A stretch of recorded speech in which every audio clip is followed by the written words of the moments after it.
berpengalaman, lulusan dalam dan di luar negeri. Untuk program studi, S1 Ilmu Kesehatan Masyarakat, D3 Kebidanan, S1 Ilmu Gizi, D4 Kebidanan, S1 Farmasi, S1 Teknik Informatika, S1 Sistem Informasi, S1 Manajemen, S1 PGSD, dan S1 Psikologi.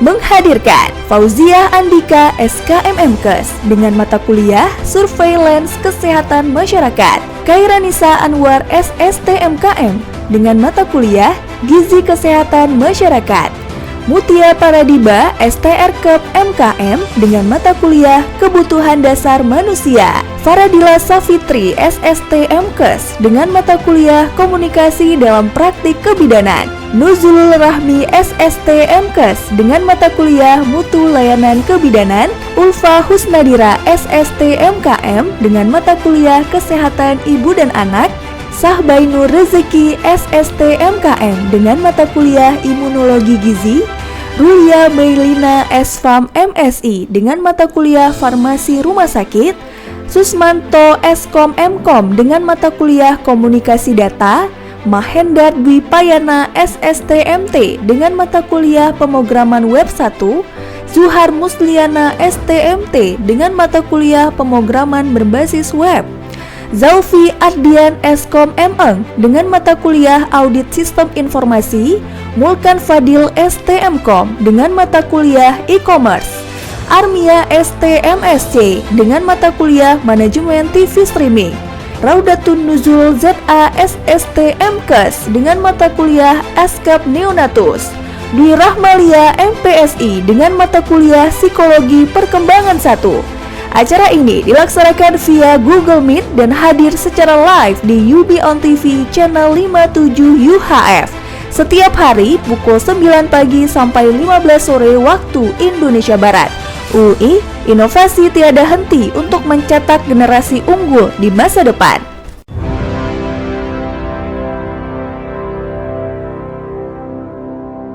Di tengah pandemi COVID-19 ini, banyak dari kita yang masih tetap dituntut untuk bekerja atau produktif dan mengadakan meeting walaupun dari rumah. Masyarakat ramai-ramai mencari dan beralih ke aplikasi video conference. Universitas Ubudiyah Indonesia merekomendasikan kamu untuk menggunakan Google Meet. Untuk kamu yang belum tahu cara menggunakannya, simak video berikut ini. Masuk ke situs berikut ini lewat browser Chrome, Mozilla, Firefox, dan lain-lain.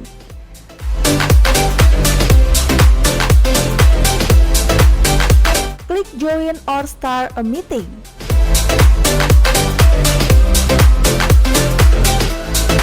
Situs akan meminta izin untuk mengakses kamera dan mikrofon. Setelah diberi izin, kamu bisa langsung mengklik opsi Join Now untuk membuat ruang meeting virtual atau present untuk melakukan presentasi lewat tampilan layar personal computer atau PC. Jika ruang meeting virtual sudah siap, kamu bisa undang partisipan meeting lainnya dengan copy-paste link video conference tersebut atau tambahkan orang menggunakan alamat email dan tunggu mereka bergabung ke dalam conference.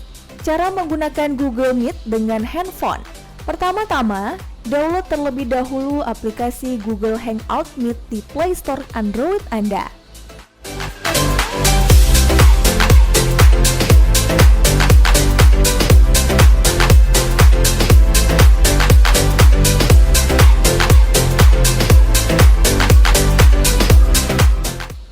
Setelah selesai download, selanjutnya kamu akan diminta untuk sign up menggunakan email Gmail.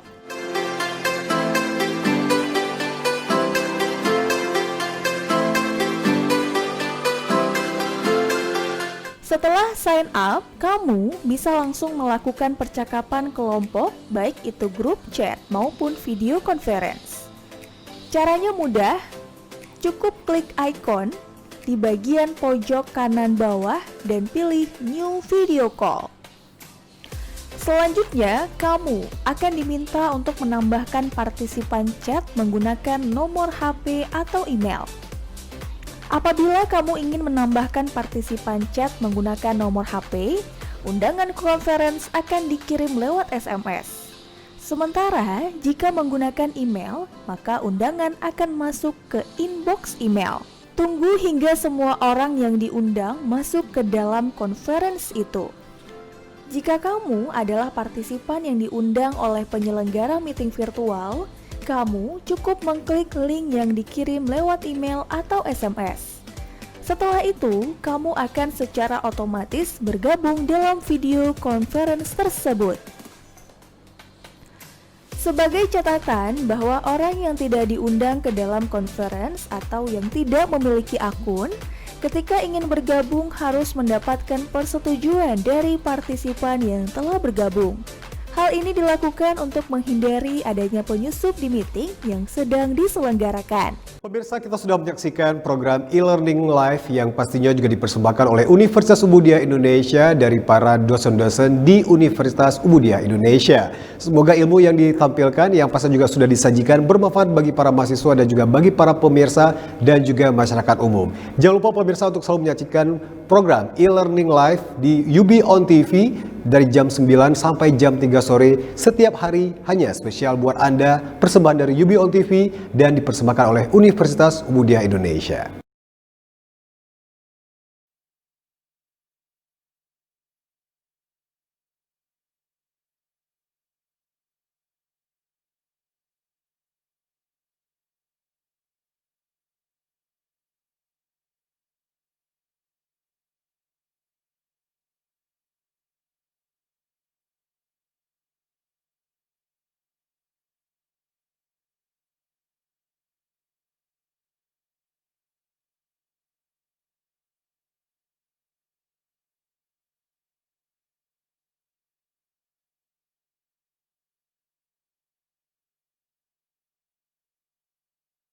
Di tengah pandemi COVID-19 ini, banyak dari kita yang masih tetap dituntut untuk bekerja atau produktif dan mengadakan meeting walaupun dari rumah. Masyarakat ramai-ramai mencari dan beralih ke aplikasi video conference. Universitas Umudia Indonesia merekomendasikan kamu untuk menggunakan Google Meet. Untuk kamu yang belum tahu cara menggunakannya, simak video berikut ini. Masuk ke situs berikut ini lewat browser Chrome, Mozilla, Firefox, dan lain-lain.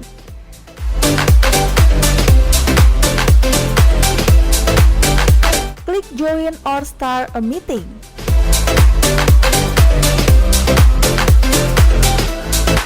Situs akan meminta izin untuk mengakses kamera dan mikrofon. Setelah diberi izin, kamu bisa langsung mengklik opsi Join Now.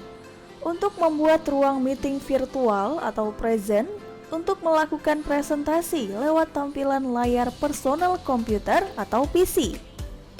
Jika ruang meeting virtual sudah siap, kamu bisa undang partisipan meeting lainnya dengan copy-paste link video conference tersebut atau tambahkan orang menggunakan alamat email.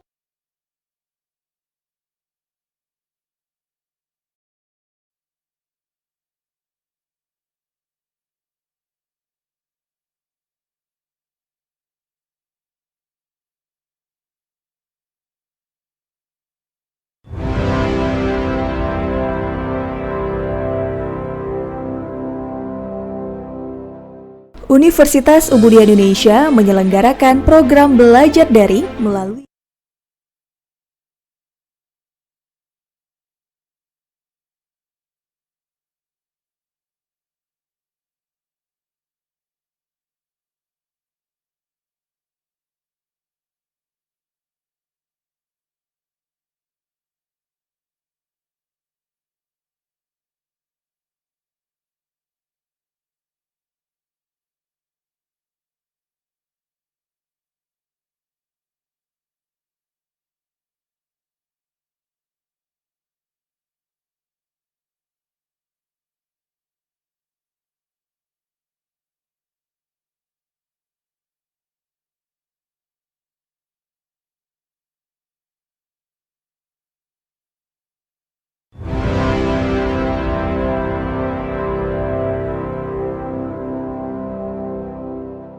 Universitas Ubudia Indonesia menyelenggarakan program belajar daring melalui UB on TV.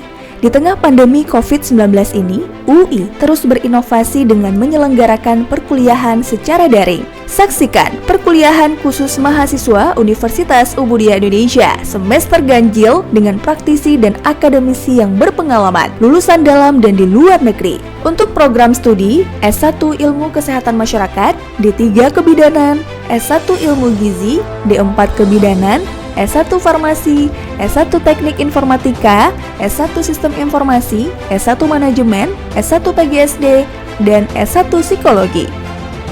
Menghadirkan Fauzia Andika SKMMKes dengan mata kuliah Surveillance Kesehatan Masyarakat, Kairanisa Anwar SSTMKM dengan mata kuliah Gizi Kesehatan Masyarakat, Mutia Paradiba STRKEP MKM dengan mata kuliah Kebutuhan Dasar Manusia, Faradila Safitri SSTMKes dengan mata kuliah Komunikasi dalam Praktik Kebidanan, Nuzulul Rahmi SSTMKes dengan mata kuliah Mutu Layanan Kebidanan, Ulfa Husnadira SSTMKM dengan mata kuliah Kesehatan Ibu dan Anak, Sahbainur Rezeki SSTMKM dengan mata kuliah Imunologi Gizi, Rulia Meilina SFAM MSI dengan mata kuliah Farmasi Rumah Sakit, Susmanto Eskom Mkom dengan mata kuliah Komunikasi Data, Mahendra Dwi Payana SSTMT dengan mata kuliah Pemrograman Web 1, Zuhar Musliana STMT dengan mata kuliah Pemrograman Berbasis Web, Zaufi Ardian Eskom Meng dengan mata kuliah Audit Sistem Informasi, Mulkan Fadil STMkom dengan mata kuliah E-commerce, Armia STMSC dengan mata kuliah Manajemen TV Streaming, Raudatun Nuzul ZA SSTMKes dengan mata kuliah Askap Neonatus, Dwi Rahmalia MPSI dengan mata kuliah Psikologi Perkembangan 1. Acara ini dilaksanakan via Google Meet dan hadir secara live di UB on TV channel 57 UHF setiap hari pukul 9 pagi sampai 15 sore waktu Indonesia Barat. UI, inovasi tiada henti untuk mencetak generasi unggul di masa depan.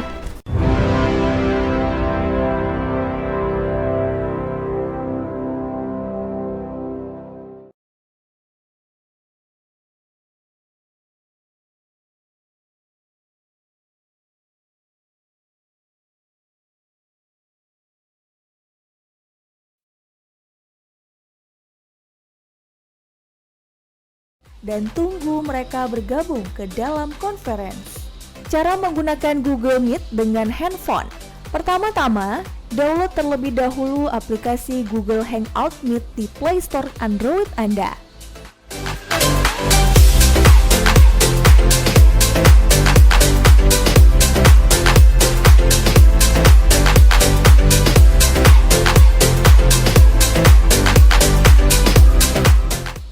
Setelah selesai download, selanjutnya kamu akan diminta untuk sign up menggunakan email Gmail. Nah, maka kalau belum harus ditingkatkan, kalau sudah dipertahankan bahkan juga harus ditingkatkan lagi gitu guys. Baik, selanjutnya kalau tadi sudah pengertian kode etik, kemudian juga tujuannya sudah tahu, sekarang apa manfaat dari adanya kode etik profesi keguruan? Jadi tidak sembarangan ya adik-adik ya. Jadi untuk menjadi guru itu ada aturan, ada hal-hal yang harus dipenuhi. Yang pertama, manfaatnya agar guru ya, jadi sebagai calon guru ini terhindar dari penyimpangan tugas yang menjadi tanggung jawab. Adik-adik ya, dengan ada kode etik, adik-adik akan terhindar dari penyimpangan. Arti kata tidak melakukan hal-hal di luar jalur dengan ada kode etik ini. Makanya sekarang adik-adik harus tahu nih, apa itu kode etik guru. Ya, apa saja poin-poinnya, ada berapa pasalnya, harus paham itu. Nah, jangan nanti setelah jadi guru kode etiknya pun tidak tahu. Yang penting saya sudah masuk mengajar di kelas sudah beres, tidak. Ada hal-hal yang harus adik-adik ketahui dulu sebelumnya. Maka di mata kuliah profesi keguruan 2 ini, Ibu berharap adik-adik bisa sangat memahami, kemudian menyadari hingga menjadi sebuah kepribadian dan karakter. Nantinya adik-adik bisa aplikasikan dalam proses pembelajaran sesuai dengan kode etik tersebut. Di samping nanti ada rule yang sudah diatur dalam pedoman hidup kita sebagai muslim, yaitu Al-Quran dan hadis, ya. Kemudian apa manfaat yang kedua? Yaitu untuk mengatur hubungan, ya. Nanti ada pasal-pasalnya nih, ada hubungan dengan peserta didik, ada dengan sesama rekan kerja, ya sesama guru, ada juga dengan masyarakat dan juga dengan pemerintah. Jadi hubungan kita dengan peserta didik pun diatur dalam kode etik. Juga demikian hubungan kita dengan rekan kerja, sesama guru juga diatur. Juga hubungan kita dengan masyarakat, ya. Juga tidak terkecuali hubungan kita dengan orang tua atau wali siswa kita, ya, wali peserta didik kita. Kemudian juga dengan pemerintah. Jadi semua diatur dalam kode etik tersebut, ya. Kemudian yang ketiga, manfaat kode etik profesi keguruan yang ketiga adalah sebagai pedoman tingkah laku kita sebagai guru, sehingga diharapkan dengan adanya kode etik ini kita benar-benar bertanggung jawab, ya, bertanggung jawab pada profesi itu. Jadi kita jaga marwah profesi sebagai guru, tidak sembarangan, bagaimana berucap, bagaimana bersikap, bagaimana berperilaku, dan bagaimana menjalankan interaksi dengan orang lain juga diatur. Ya, tadi seperti pada manfaat yang kedua, yaitu bagaimana hubungan kita dengan peserta didik, dengan teman kerja, kemudian dengan orang tua atau wali siswa, masyarakat, dan juga pemerintah. Yang selanjutnya adalah manfaat kode etik yang keempat, bermanfaat untuk memberikan arah, petunjuk yang benar kepada para guru dalam menjalankan tugasnya. Jadi tadi kita sudah tahu pengertian dari etika untuk tahu benar salah, ya kan, salah satunya, ya. Jadi benar salah, ini benar nggak ya saya lakukan? Maka dengan ada kode etik itu adik-adik akan terhindar dari diharapkan terhindar dari hal-hal yang menyimpang tadi, ya. Bagaimana bersikap dengan peserta didik? Apakah boleh kita sembarangan? Tadi seperti mungkin ya suka-suka kita, tidak memenuhi hak-haknya, itu tidak bisa. Jadi harus mengikuti kepada kode etik ini. Nah, nanti apa saja kode etik, pasal-pasalnya ada berapa, nanti kita akan kupas tuntas dalam perkuliahan ini.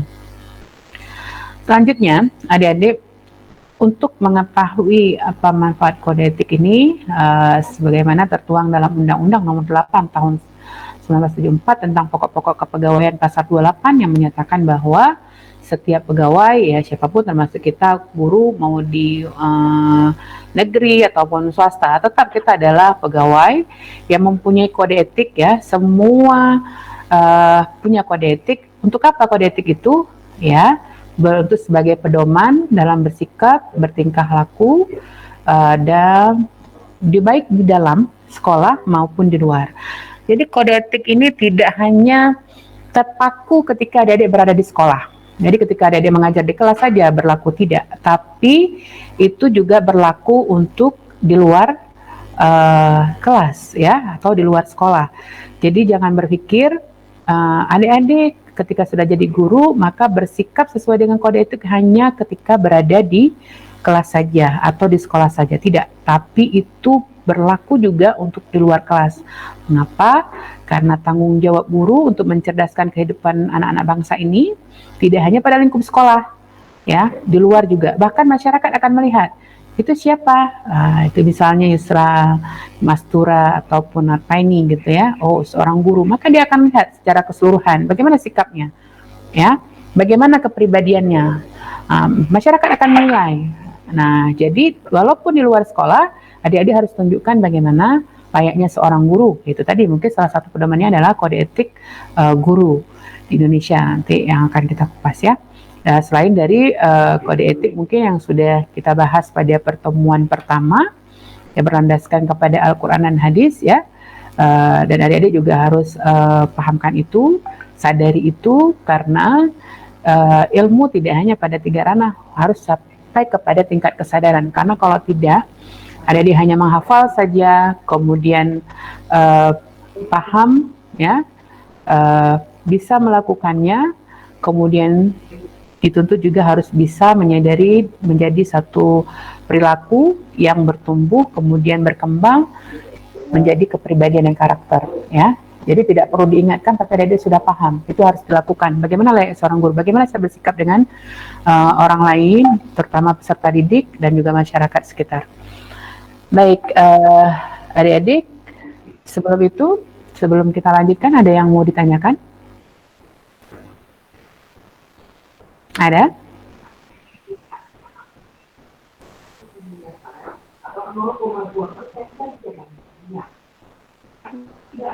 Ada yang mau ditanyakan?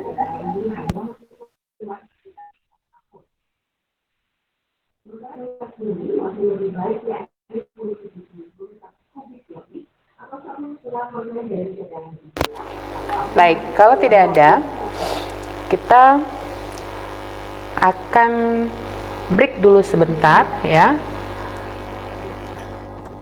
Dan kita akan lanjutkan sesi kedua setelah jeda iklan. Namun demikian, adik-adik diharapkan untuk bersiap, ya, fokus. Seperti yang saya sampaikan, kita akan ada kuis nanti di akhir sesi kedua, agar adik-adik bisa tahu sampai sejauh mana sudah memahami materi yang sudah kita pelajari sampai pertemuan ketiga. Baik, kita tunggu jeda iklan dan kita akan lanjutkan pada sesi kedua. Terima kasih.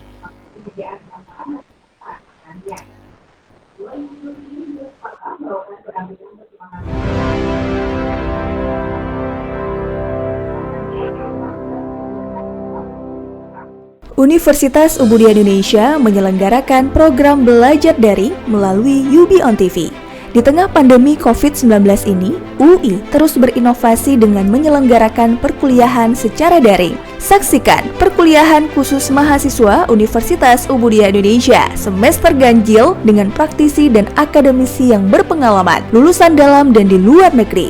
Untuk program studi S1 Ilmu Kesehatan Masyarakat, D3 Kebidanan, S1 Ilmu Gizi, D4 Kebidanan, S1 Farmasi, S1 Teknik Informatika, S1 Sistem Informasi, S1 Manajemen, S1 PGSD, dan S1 Psikologi. Menghadirkan Fauzia Andika SKMMKes dengan mata kuliah Surveillance Kesehatan Masyarakat, Kairanisa Anwar SSTMKM dengan mata kuliah Gizi Kesehatan Masyarakat, Mutia Paradiba STRKEP MKM dengan mata kuliah Kebutuhan Dasar Manusia, Faradila Safitri SSTMKes dengan mata kuliah Komunikasi dalam Praktik Kebidanan, Nuzulul Rahmi SSTMKes dengan mata kuliah Mutu Layanan Kebidanan, Ulfa Husnadira SSTMKM dengan mata kuliah Kesehatan Ibu dan Anak, Sahbainur Rezeki SSTMKM dengan mata kuliah Imunologi Gizi, Rulia Meilina SFAM MSI dengan mata kuliah Farmasi Rumah Sakit, Susmanto Eskom Mkom dengan mata kuliah Komunikasi Data, Mahendra Dwi Payana SSTMT dengan mata kuliah Pemrograman Web 1,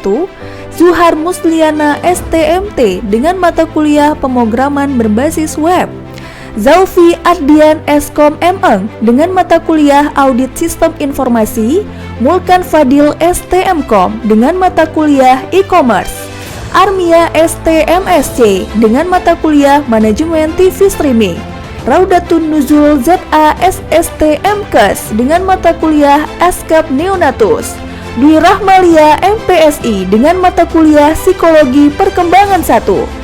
Acara ini dilaksanakan via Google Meet dan hadir secara live di UB on TV channel 57 UHF setiap hari pukul 9 pagi sampai 15 sore waktu Indonesia Barat. UI, inovasi tiada henti untuk mencetak generasi unggul di masa depan.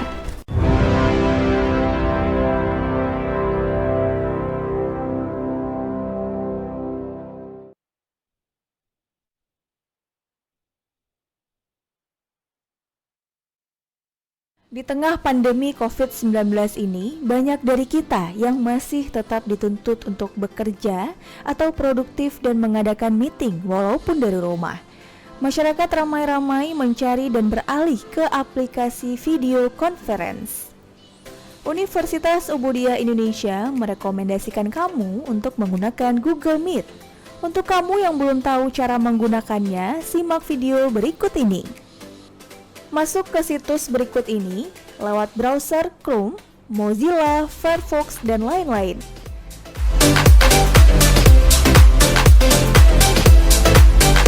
Klik Join or Start a Meeting.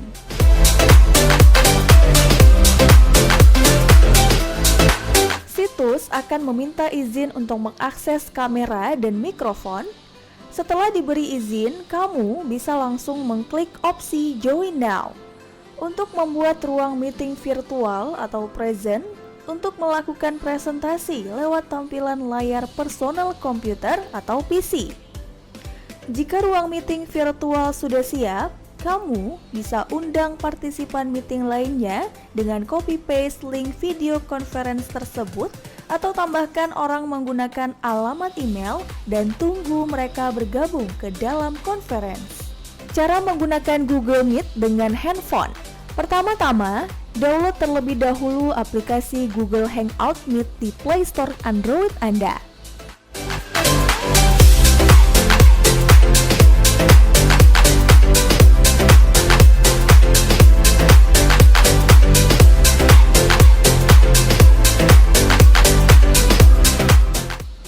Setelah selesai download, selanjutnya kamu akan diminta untuk sign up menggunakan email Gmail.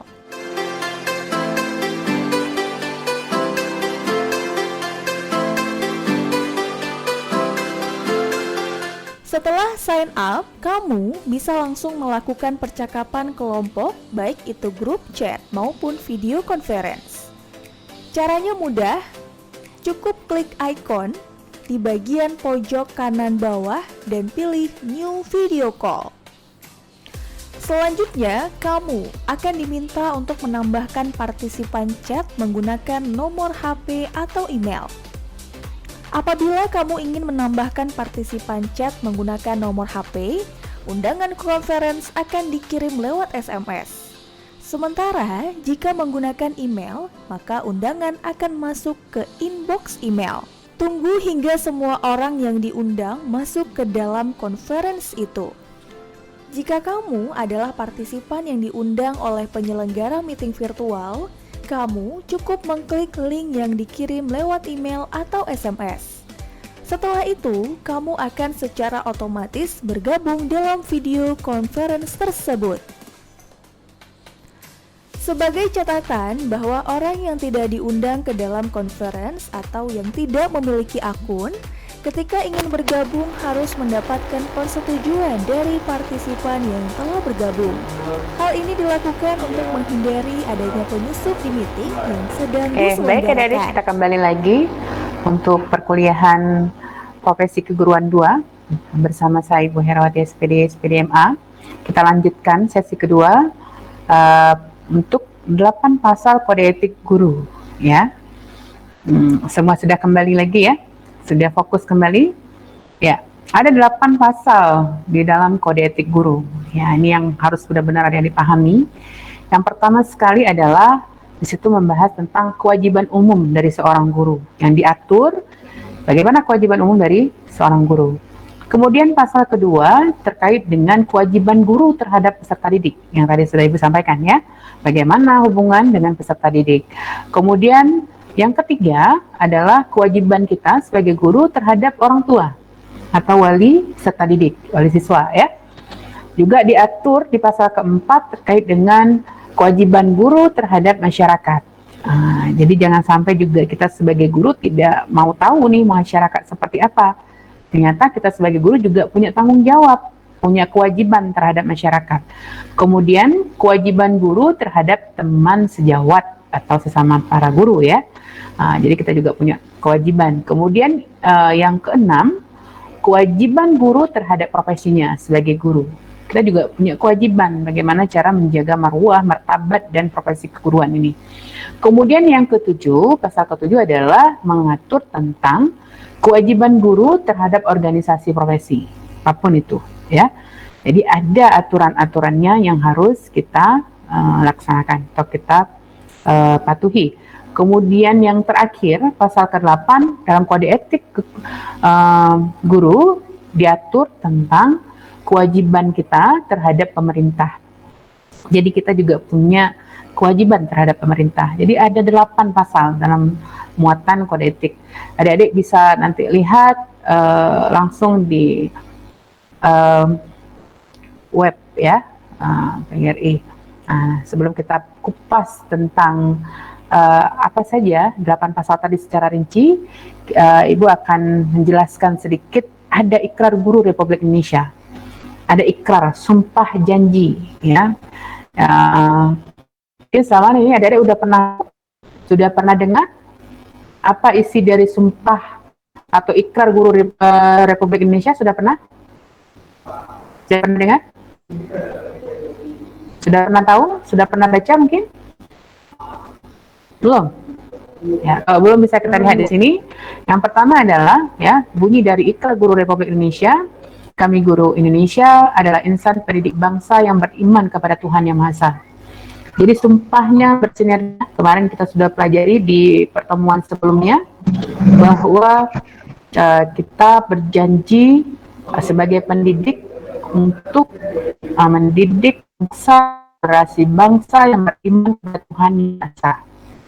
Bersinergi dengan tujuan hidup kita sebagai Muslim, bersinergi dengan undang-undang. Nah, ini juga ada termuat dalam ikrar atau sumpah guru Republik Indonesia. Yang pertama sekali adalah kita berjanji sebagai pendidik yang beriman kepada Tuhan Yang Maha Esa. Ya.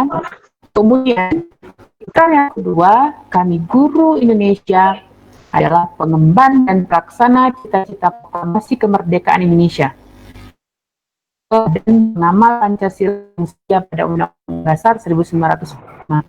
Jadi apapun yang adik-adik ajarkan nantinya tidak menyalahi dari cita proklamasi kemerdekaan. Nah, sekarang kalau Ibu tanya apa isi dari proklamasi kemerdekaan, ingat ya? Nah, jadi guru harus paham itu. Apa isi dari proklamasi kemerdekaan kita?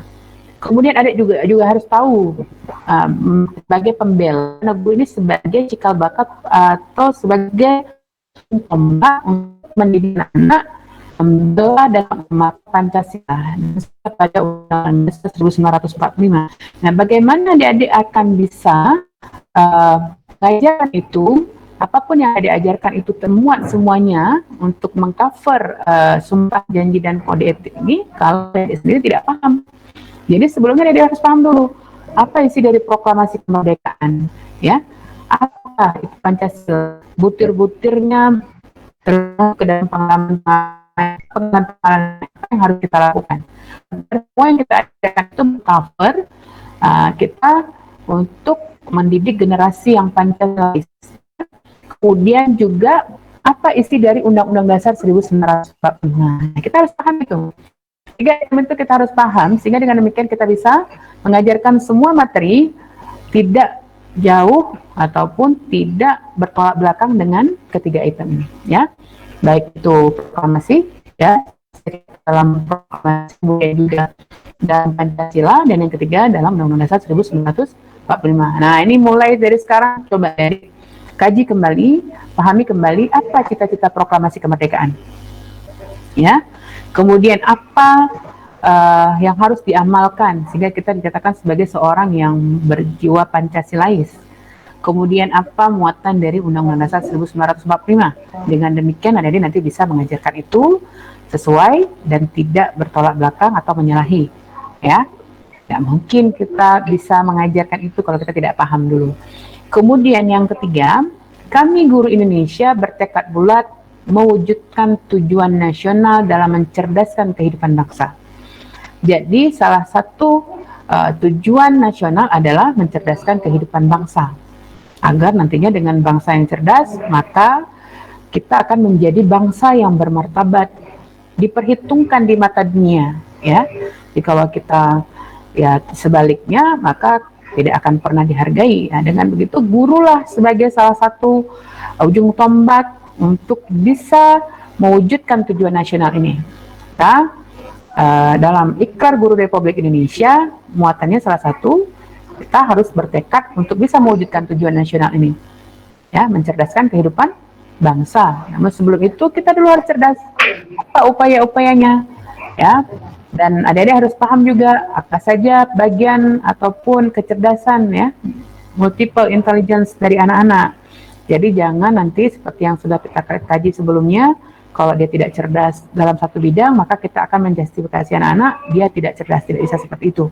Jadi sebelum itu kita dulu harus paham, harus pelajari banyak hal terkait dengan pendidikan, agar kita tidak menjadi guru yang menyalahi kode etik tadi, ya, kode etik yang akan kita pelajari setelah ini. Kemudian ikrar guru yang selanjutnya adalah kami guru Indonesia bersatu dalam wadah organisasi perjuangan PGRI, ya, Persatuan Guru Republik Indonesia, membina persatuan dan kesatuan bangsa yang berwatak kekeluargaan. Jadi adik-adik, dalam pendidikan yang harus adik-adik pahami adalah segala hal itu dirintis dengan semangat kekeluargaan, ya. Nah, di sini juga adik-adik harus berikrar bahwa sebagai guru Indonesia nantinya dalam wadah organisasi, baik organisasi apapun, organisasi profesi, membina persatuan dan kesatuan dalam watak kekeluargaan. Jadi tidak saling berkompetisi untuk menjatuhkan ataupun punya kepentingan masing-masing, ada unsur politik di sana, tidak bisa, ya.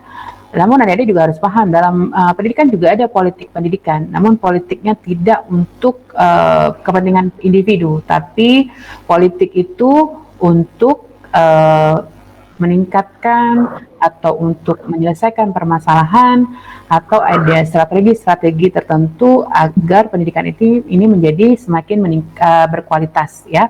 Ada hal-hal yang kurang maka diperbaiki. Jadi ada strategi. Dalam perang ada strategi, dalam pendidikan juga ada strategi. Dan inilah politik, ya. Namun jauh dari politik kepentingan pribadi atau golongannya. Semuanya bertujuan untuk mewujudkan tujuan pendidikan nasional, yaitu mencerdaskan kehidupan bangsa, menciptakan manusia yang cakap dan berkarakter, ya. Dan yang paling utama adalah menciptakan atau membentuk manusia yang beriman kepada Tuhan Yang Maha Esa. Kemudian yang terakhir, Ikrar Guru Indonesia adalah kami guru Indonesia menjunjung tinggi kode etik guru. Nah, inilah yang ada janji itu untuk menjunjung tinggi kode etik guru. Maka kenapa Ibu paparkan ataupun Ibu sampaikan hari ini Ikrar Guru Republik Indonesia? Karena ini yang akan adik-adik juga ikrarkan nantinya, bahwa adik-adik akan menjunjung tinggi kode etik guru. Maka dari itu adik-adik harus pelajari kode etik guru, ya. Kenapa? Kode etik guru itu sebagai pedoman tingkah laku profesi dalam pengabdian adik-adik terhadap bangsa, negara, dan kemanusiaan. Jadi tidak sembarangan. Ketika adik-adik mau sholat saja ada aturannya. Harus berwudu dulu, kan? Ya, harus suci dari hadas dulu. Jadi ada aturannya. Kemudian bagaimana ketika melaksanakan sholat ada rukunnya, ya. Jadi tidak sembarangan. Begitu juga ketika adik-adik mau kuliah, memilih kuliah, ada aturan-aturan yang harus adik-adik penuhi. Bagaimana kode etik adik-adik sebagai mahasiswa, bagaimana dengan dosen, bagaimana kode etik adik-adik dengan sesama, ya, dengan para mahasiswa dan juga dengan masyarakat dan sebagainya. Begitu juga untuk menjadi seorang guru, adik-adik juga harus punya satu pedoman, ya, satu kode etik yang harus dipatuhi dalam menjalankan profesi sebagai seorang guru yang baik dan profesional. Baik adik-adik, sebelum kita kuis, kita lihat dulu apa saja muatan dari kode etik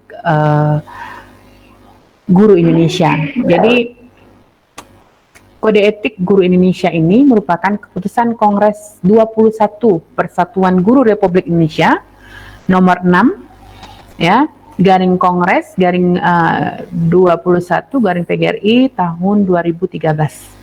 Ya, jadi ini bukan keputusan yang diambil sepihak atau satu orang, dua orang, tapi keputusan Kongres 21 dari PGRI. Apa saja adik-adik harus tahu? Tadi ada berapa pasal dalam kode etik? Ada berapa? 8, ya. Ada 8 pasal. Ya, kita lihat pasal yang pertama. yaitu kewajiban umum tadi, pasal yang pertama. Itu menjunjung tinggi, menghayati, dan mengamalkan sumpah janji guru. Menjunjung tinggi, menghayati, dan mengamalkan sumpah janji guru. Yang tadi, sumpah janji tadi itu dihayati, ya, dan diamalkan. Jadi enggak hanya sekedar diucapkan. Nah, kalau kita berjanji terus mengingkari itu kan tidak baik, ya. Ya, bahkan kalau dalam sebuah hadis ketika kita berjanji mengingkari, kita akan masuk ke dalam tanda orang-orang yang munafik, ya kan? Nah, salah satunya. Nah, jadi jangan sampai kita sebagai guru masuk ke dalam kategori orang-orang yang menyalahi sumpah atau janji. Yang kedua, kewajiban umum kita sebagai guru dalam kode etik ini diatur adalah melaksanakan tugas utama pendidik, mendidik, mengajar, membimbing, mengarahkan, melatih, menilai, dan mengevaluasi peserta didik untuk mewujudkan tujuan pendidikan nasional. Ini kewajiban umum tadi. Nanti ada yang spesifik, ya. Jadi yang pertama, tugas utama jadi adalah sebagai seorang guru nantinya mendidik, membimbing, mengajar, mengarahkan, melatih, menilai, dan mengevaluasi peserta didik, ya, untuk semata-mata untuk tujuan pendidikan nasional, ya, tidak untuk tujuan yang lain. Oke.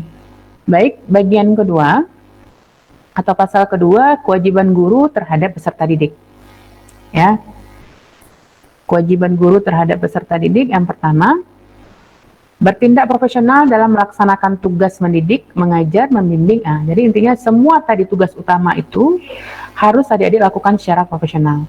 Tidak ada kepentingan, tidak ada tujuan di luar dari tujuan untuk mencerdaskan generasi bangsa, namun murni untuk itu, ya, tidak menyalahi itu.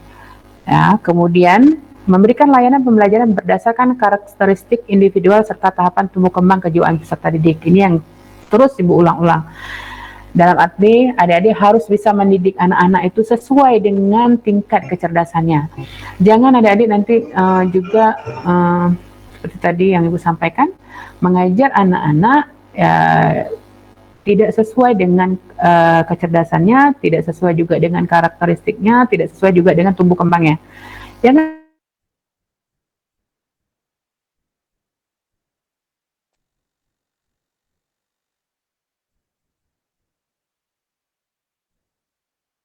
kita ajarkan materi kelas 1 itu mungkin masih bisa memungkinkan.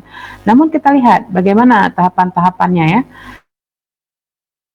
Bisa pahami ini. Mengajar itu harus memberikan layanan sesuai dengan kebutuhan anak, sesuai dengan karakter anak, ya.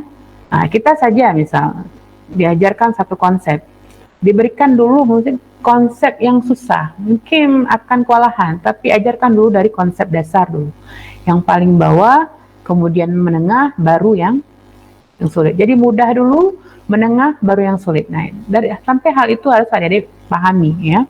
Kemudian yang ketiga, mengembangkan suasana pembelajaran yang aktif, kreatif, dan menyenangkan. Jangan sampai kita nanti hadir di kelas sebagai guru yang membosankan, ya. Harus kreatif, inovatif, dan kelasnya menyenangkan. Anak SD itu harus banyak gerak, ya. Mereka itu energinya masih sangat besar. Harus diajak untuk lebih kritis juga, agar nantinya ketika sudah ke level SMP dan SMA tidak menjadi anak yang ya diam seperti robot gitu, ya. Nah, tapi harus kritis, harus dipancing dari sejak SD. Karena pada dasarnya belajar adalah, ya, ingin tahu. Dengan adik-adik bisa memancing rasa ingin tahu anak-anak, maka anak-anak akan menjadi pribadi yang kritis. Nah, adik-adik bawa botol saja ke kelas, anak-anak pasti bertanya, untuk apa bu botolnya? Kita mau belajar apa bu hari ini? Jadi seperti itu. Adik-adik nanti bawa mungkin satu batu saja juga, anak-anak akan bertanya, oh hari ini kita mau belajar apa ya dengan batu itu? Nah begitu, jadi harus hal yang menarik. Bahkan kalau bisa dibilang ketika ibu dulu juga ada dalam satu pelatihan, ya, diajarkan oleh trainer ibu, ya, harus untuk menjadi guru yang menyenangkan itu harus gila dulu. Gila dalam tanda kutip, ya, bukan gila abnormal dari kejiwaan, tapi dia harus melampaui standar. Kalau orang lain mungkin mengajar biasa-biasa saja, guru yang kreatif dan inovatif menyenangkan ini, dia harus siap capek. Jadi sebelum mengajar ke anak-anak, dia berpikir dulu apa yang harus saya beri untuk anak-anak agar mereka senang, agar mereka bisa belajar dengan baik, media pembelajaran apa yang harus saya siapkan. Kemudian selain itu bahan-bahan ajar apa yang harus saya persiapkan agar anak-anak senang dengan proses pembelajaran dan bisa menerima pembelajaran dengan mudah dan menyenangkan. Jadi gilanya dalam tanda kutip ya, bukan gila dari sisi abnormal kejiwaan. Kemudian kewajiban terhadap peserta didik yang selanjutnya adalah adik-adik harus menghormati martabat dan hak-hak dan memperlakukan secara adil dan objektif, ya. Jadi harus adil, harus objektif, tidak menilai oh dia anak siapa, dia siapa dan bagaimana, tapi harus objektif. Kalau memang dalam ujian misalnya dia dapat 7 ya 7. Kalau misalnya 5 ya 5. Jangan karena ada satu mungkin yang kita katakan ya seperti kemarin ada hubungan apa, atau kadang-kadang ada yang guru mengajar anaknya ya, anak kandungnya sendiri ada di dalam kelas itu, sering ya, atau saudaranya atau siapapun punya hubungan kekeluargaan. Tapi secara profesional kewajiban kita terhadap peserta didik, kalau memang nilainya 8 ya 8. Kalau 5 ya 5, dan itu harus adil pada semua anak. Namun nanti misalnya kita punya ingin memberikan tambahan karena mungkin melihat secara umum anak-anak kita menjalankan proses belajar dengan rajin. Nah, maka satu kita tambah, untuk satu anak kita tambah nilai 2, maka yang lain juga harus 2. Jadi tidak bisa, oh karena ini dia saudara saya tambah 2. Yang lain tidak bisa. Harus adil dan objektif, ya. Kemudian pasal ketiga, adik-adik, masih ada beberapa di sini ya, ada 3 lagi ya. Masih kewajiban kita terhadap peserta didik, melindungi peserta didik dari segala tindakan dapat mengganggu perkembangan, proses belajar, kesehatan, keamanan bagi peserta didik. Adik-adik juga harus memastikan itu. Jadi kalau lihat anak-anak, setidaknya ini hal yang paling kecil yang Ibu sampaikan ya, contoh ya. Anak-anak panjang kuku saja, adik-adik harus respect. Kira-kira kalau anak-anak panjang kuku tuh baik nggak untuk kesehatannya? Ya, yang pertama tidak baik untuk kesehatan, yang kedua juga ketika dia berinteraksi dengan teman, mungkin bisa ketika bercanda melukai temannya. Nah, sampai hal seperti itu adik-adik juga harus bisa pastikan bahwa adik-adik bisa melindungi peserta didik itu dengan baik. Ya, kemudian juga mungkin di meja adik-adik melihat ada paku atau sampai hal seperti itu, kursinya sudah goyang, adik-adik harus pastikan itu bagus ya. Jadi jangan sampai anak-anak duduk di kursi yang hampir patah. Nah, ini salah satu kode etik ataupun kewajiban adik-adik sebagai guru terhadap peserta didik. Kemudian adik-adik juga harus menjaga kerahasiaan pribadi peserta didik ya, kecuali dengan alasan yang dibenarkan dalam hukum dan kepentingan pendidikan, kesehatan dan kemanusiaan. Jadi jangan begini, mungkin kita ada satu kegiatan di sekolah misalnya, ada kegiatan home visit ya. Jadi adik-adik harus menjalin kemitraan dalam pendidikan ini tidak hanya di sekolah saja dengan sesama guru, tetapi juga dengan orang tua. Misalnya salah satu aktivitas yang bisa dilakukan dengan home visit atau mengunjungi rumah anak-anak kita ya. Misalnya terutama kita petakan dulu anak-anak yang mungkin punya masalah dalam pembelajaran, kesulitan dalam pembelajaran, maka kita akan lakukan kunjungan ke rumah.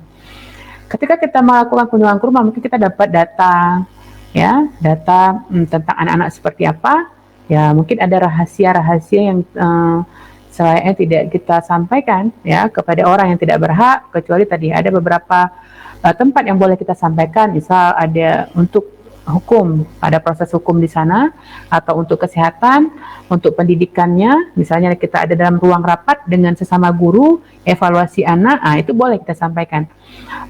Itu bukan istilahnya menceritakan rahasia, tapi memang harus kita sampaikan agar nantinya ada masukan-masukan dari sama guru atau atasan kita di sekolah. Dan juga alasan kemanusiaan, mungkin untuk membantu, mungkin ketika ada mungkin pihak-pihak sosial ya, lembaga-lembaga sosial, mungkin anak ini punya kekurangan apa, jadi kita sampaikan, mungkin bisa membantu si anak, jadi bukan untuk menceritakan kerasaannya. Jadi hal-hal seperti itu pun harus ada diperhatikan.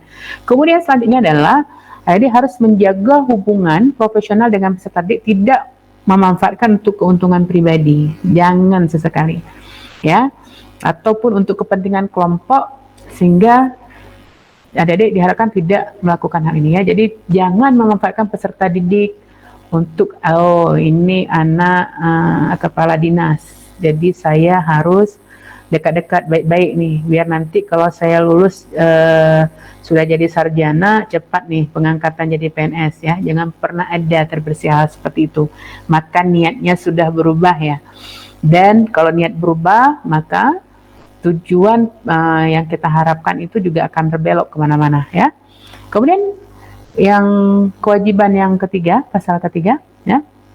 Tadi 2 pasal sudah kita bahas, sekarang pasal ketiga. Kewajiban guru terhadap orang tua atau wali, ya. Apa saja? Yang pertama, menghormati hak orang tua, wali, peserta didik untuk berkonsultasi dan memberikan informasi secara jujur dan objektif mengenai kondisi dan perkembangan belajar peserta didik. Ini Ibu baca kenapa? Karena ini memang satu aturan yang tidak bisa Ibu ganti, tidak boleh Ibu kurangkan, ya.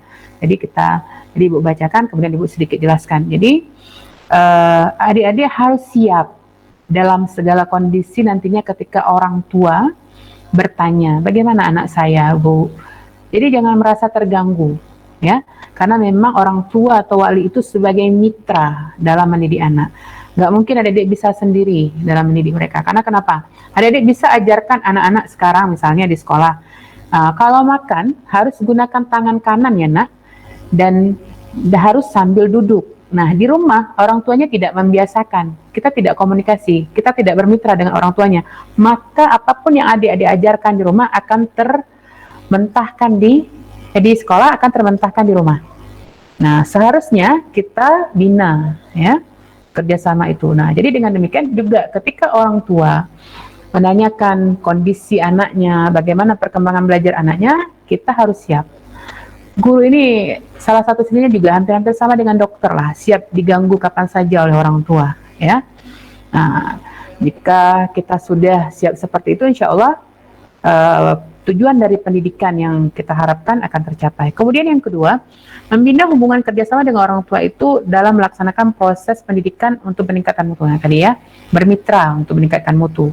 Tidak akan berjalan satu program di sekolah kalau adik-adik tidak bekerja sama dengan orang tua, ya.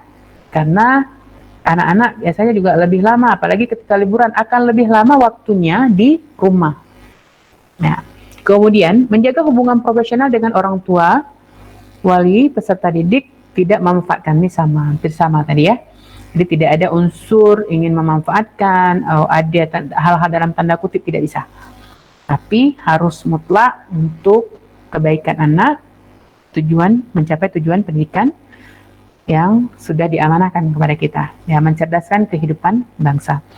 Kemudian yang keempat itu kewajiban guru terhadap masyarakat. Nah, ini yang sering kita abaikan kadang-kadang, ya. Kita lupa bahwa guru punya bagian di masyarakat. Kita juga manusia atau individu yang punya peran di masyarakat. Ketika sebagai guru juga punya peran di masyarakat. Kita punya kewajiban. Apa?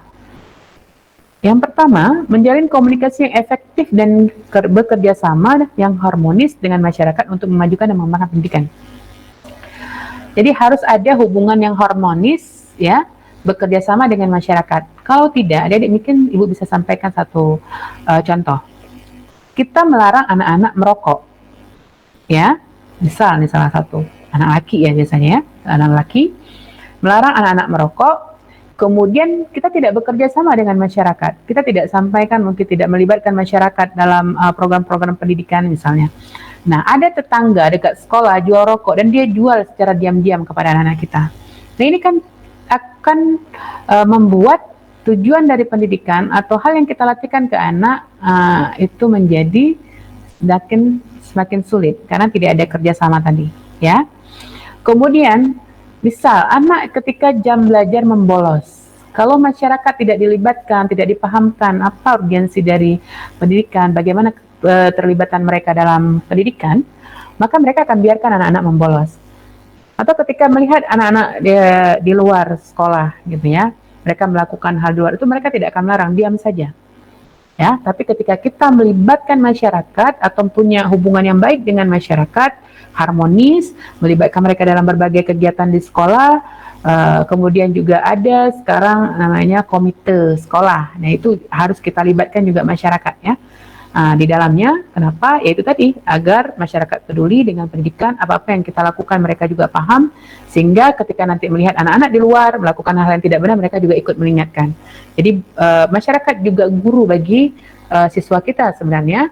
Namun jangan lupa libatkan mereka dalam program pendidikan kita nantinya di sekolah ya, terutama yang ada masyarakat yang ada di sekitar sekolah kita ya. Selain nanti juga dari unsur-unsur yang lain kita libatkan di dalamnya. Kemudian mengakomodasi aspirasi dan keinginan masyarakat dalam pengembangan peningkatan kualitas pendidikan. Mungkin dengan adanya komite sekolah juga kita bisa menampung aspirasi. Jadi selain kita meminta pemahaman masyarakat, kita ajarkan mereka, kita pahamkan mereka tentang program-program pendidikan di sekolah, kita juga harus bisa menampung aspirasi masyarakat. Ya, jadi sekolah harus bisa menampung itu. Apa yang mereka butuhkan mungkin dari sekolah dalam beberapa hal. Mungkin ketika ada kegiatan di kampung, di masyarakat, jadi kita juga ikut berkontribusi sebagai apakah gurunya ataukah sekolahnya secara umum ataupun peserta didiknya. Jadi harus ikut bisa menampung aspirasi, keinginan masyarakat dan juga mungkin terlibat dalam kegiatan-kegiatan di masyarakat. Kemudian bersikap responsif terhadap perubahan yang terjadi dalam masyarakat dengan mengindahkan norma dan sistem yang berlaku. Ya, misalnya di masyarakat kita di sekitar sekolah terutama punya satu aturan yang harus dipatuhi, maka adik juga harus peka. Bagaimana caranya memahamkan ke seluruh peserta didik ya, dan juga mensosialisasikan kepada masyarakat. Jalin hubungan yang baik. Dengan begitu ketika mungkin di masyarakat misal butuh satu pertanian misalnya ya, mungkin di sekolah ada guru biologi yang paham tentang bagaimana bercocok tanam yang baik dan lihat panen dari masyarakat gagal, maka guru-guru di sekolah tersebut punya punya kepekaan atau punya empati atau punya sosial untuk ini apa yang bisa saya berikan untuk masyarakat, panennya gagal, maka yang kita lakukan apa yang kita punya, apa yang bisa kita lakukan dengan ilmu yang kita miliki, maka kita berikan training atau pelatihan bagi masyarakat bagaimana bercocok tanam yang baik sehingga panen menjadi meningkat. Nah, nanti misalnya ada guru IT, masyarakat butuh ini, apalagi pada masa era industri 4.0 menjelang 5.0 ini, teknologi semuanya berperan besar ya.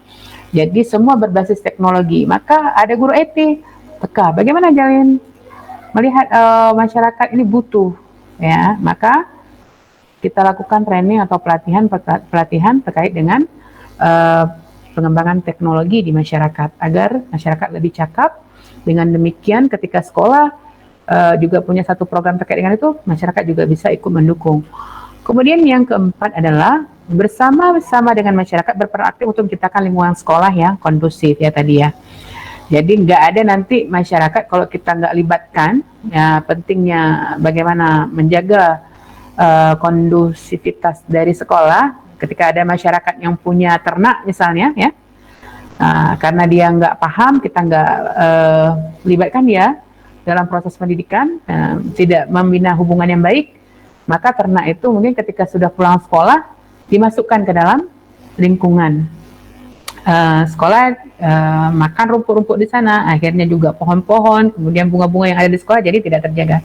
Ya, samping juga misal masyarakat di samping rumah misalnya. Kalau kita tidak jalin hubungan yang baik, dia hidupkan setel musik besar-besar misalnya, ya. Namun kalau misalnya masyarakat itu sudah kita bina hubungan dengan baik, ketika jam sekolah dia tidak akan melakukan hal-hal yang seperti itu. Oh, anak-anak lagi belajar, maka dia tidak lakukan, misalnya tidak menyetel musik besar-besar atau tidak membuat kegaduhan, ya. Kemudian yang selanjutnya menjunjung tinggi kehormatan dan martabat serta menjadi panutan bagi masyarakat. Tadi seperti Ibu sudah sampaikan. Adik-adik harus bisa menjaga kehormatan di tengah-tengah masyarakat. Karena adik-adik bukan hanya teladan bagi para siswa, juga teladan bagi masyarakat. Ya, kita akan dilihat dari segala sisi adik-adik. Ya, dari cara berbicara, dari cara bersikap, bahkan berpakaian, juga dari cara batuk pun yang sudah pernah Ibu bilang ya. Ibu sampaikan, juga diperhatikan. Bagaimana batuknya seorang guru? Apakah boleh batuknya asal saja? Ya, tidak bisa. Jadi itu juga diatur. Kemudian pasal kelima, kewajiban guru terhadap teman sejawat. Ini sesama guru, nah, juga punya kewajiban adik-adik. Bagaimana? Apa saja? Ya. Pertama, membangun suasana kekeluargaan, solidaritas dan saling menghormati antar teman sejawat dalam maupun di luar sekolah. Ya. Jadi adik-adik, dengan sesama guru kita harus punya empati, ya, solidaritas, saling bantu, kemudian saling menghormati, tidak ada unsur saling menjatuhkan. Oh, kalau dengan guru itu pasti nggak enak, ya kan, belajar enak dengan ibu kan, gitu ya. Nah itu tidak boleh, adik-adik sekalian. Jadi itu melanggar kode etik kewajiban adik-adik terhadap sama teman sejawat, ya. Kalau dengan ibu nanti, ayo pilih aja ibu, minta sama kepala sekolahan, saya seperti itu ya, ibu aja, jangan, ya, tidak boleh. Kemudian menghormati, ya, sesama antar sejawat, kemudian bukan hanya di sekolah, tapi juga di luar sekolah, bahkan di mana saja. Jadi jangan pernah kita antara satu yang dengan yang lainnya saling menjatuhkan, ya, saling memojokkan.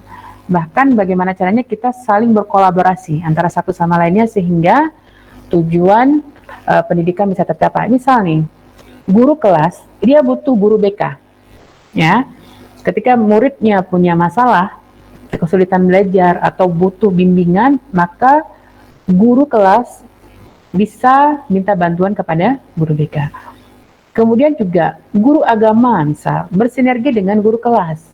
Jadi misalnya Bapak gitu ya, yang jadi guru agamanya, Pak, saya butuh sekali nih, gimana caranya Bapak nanti ketika mengajar, tolong sirami anak-anak saya sedikit dengan nasihat-nasihat yang bagaimana memotivasi mereka untuk lebih rajin belajar. Tumbuh kesadarannya untuk tidak selalu harus diingatkan baru melakukan sesuatu yang diminta gitu. Nah, jadi inilah yang disebut dengan bagaimana adik-adik bisa menciptakan suasana kekeluargaan, kolaborasi kita, bagaimana cara memupuk saling membutuhkan satu sama lainnya, ya. Jadi itu kewajiban kita juga sebagai sesama guru, ya.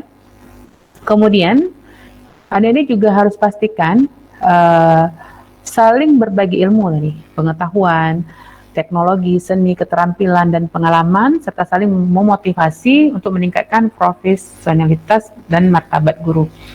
Jadi jangan pernah berpikir, ilmu saya sudah cukup nih, jadi saya tidak perlu tanya ke orang, ya. Atau ketika ada teman bertanya, kita tidak mau berbagi. Nah ini hal yang tidak dibenarkan. Dalam kode etik guru, kewajiban kita antar sesama teman sejawat itu harus mau berbagi, saling mengisi satu sama lain, baik dalam pengetahuan, teknologi, seni, keterampilan, pengalaman, ya, harus saling berbagi, juga untuk saling memotivasi juga. Jadi jangan ketika ada teman kita mungkin kurang semangat, bahkan kita justru datang dengan gaya yang kurang baik, ya. Tapi bagaimana mensupport apa yang kamu apa yang kamu butuhkan, boleh nggak saya bantu? Apa kesulitannya dalam mengajar? Mungkin bisa saya bantu. Nah, seperti itu. Jadi sama guru itu harus bisa saling memotivasi. Kemudian menjaga kehormatan dan kerahasiaan teman sejawat. Jangan sampai kita ketika di luar berbincang-bincang terkait dengan bagaimana teman kita di kantor, ya, atau di sekolah, ya. Tapi bagaimana caranya kita harus menjaga, karena dengan kita menceritakan keburukan ataupun kerahasiaan yang ada di antar sama kita kepada orang lain, maka itu akan menjatuhkan atau membuat martabat atau marwah dari seorang guru itu menjadi menurun. Ada juga ya guru seperti itu, misalnya ketika kita menceritakan hal yang negatif dari si guru tersebut. Jadi jangan sampai adik-adik. Jadi itu sama saja kita menjatuhkan harga diri kita sebagai seorang guru, ya. Karena kita seprofesi guru, maka kita harus jaga kerahasiaan dan kehormatannya.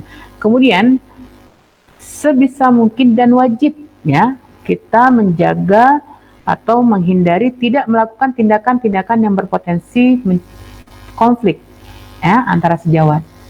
Kalau memang sudah ada konflik mau meledak, kita coba hindari.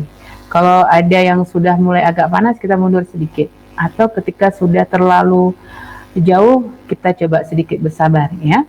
Jadi jangan sampai kita justru membuat konflik itu menjadi semakin meruncing.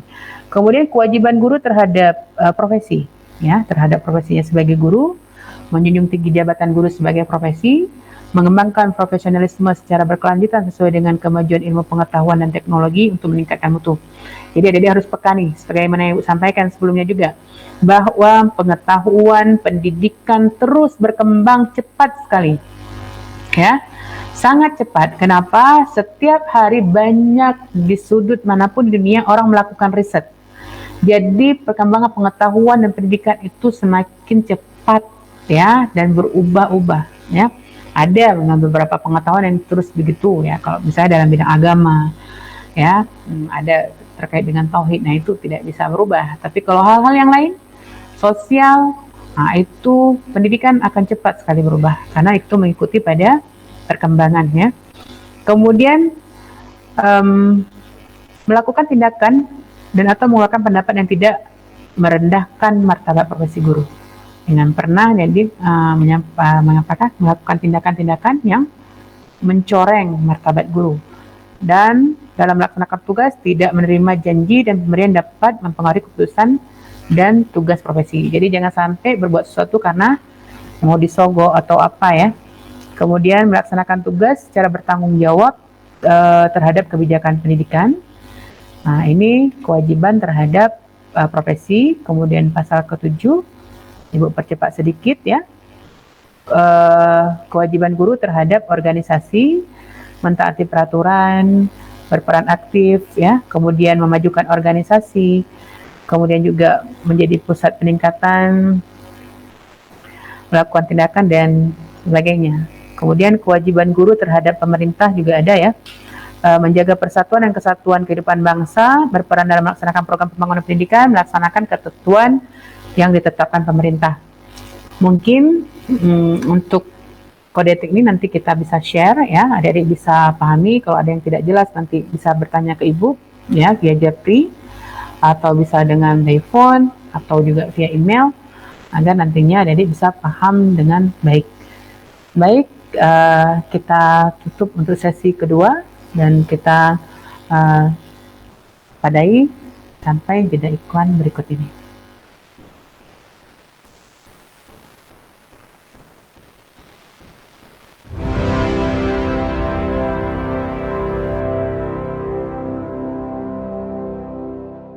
Universitas Ubudiyah Indonesia menyelenggarakan program belajar daring melalui UB on TV.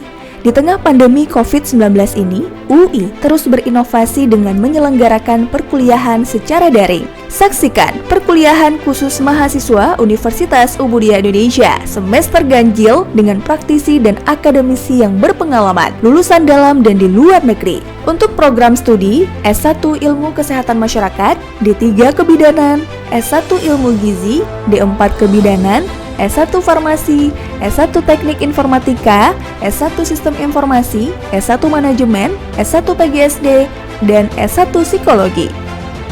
Menghadirkan Fauzia Andika SKMMKes dengan mata kuliah Surveillance Kesehatan Masyarakat, Kairanisa Anwar SSTMKM dengan mata kuliah Gizi Kesehatan Masyarakat, Mutia Paradiba STRKEP MKM dengan mata kuliah Kebutuhan Dasar Manusia, Faradila Safitri SSTMKes dengan mata kuliah Komunikasi dalam Praktik Kebidanan, Nuzulul Rahmi SSTMKes dengan mata kuliah Mutu Layanan Kebidanan, Ulfa Husnadira SSTMKM dengan mata kuliah Kesehatan Ibu dan Anak, Sahbainur Rezeki SSTMKM dengan mata kuliah Imunologi Gizi, Rulia Meilina SFAM MSI dengan mata kuliah Farmasi Rumah Sakit, Susmanto Eskom Mkom dengan mata kuliah Komunikasi Data, Mahendar Dwi Payana SSTMT dengan mata kuliah Pemrograman Web 1, Zuhar Musliana STMT dengan mata kuliah Pemrograman Berbasis Web, Zaufi Ardian Eskom Meng dengan mata kuliah Audit Sistem Informasi, Mulkan Fadil STMkom dengan mata kuliah E-commerce, Armia STMSC dengan mata kuliah Manajemen TV Streaming, Raudatun Nuzul ZA SSTMKes dengan mata kuliah Askap Neonatus, Dwi Rahmalia MPSI dengan mata kuliah Psikologi Perkembangan 1. Acara ini dilaksanakan via Google Meet dan hadir secara live di UB On TV channel 57 UHF setiap hari pukul 9 pagi sampai 15 sore waktu Indonesia Barat. UI, inovasi tiada henti untuk mencetak generasi unggul di masa depan.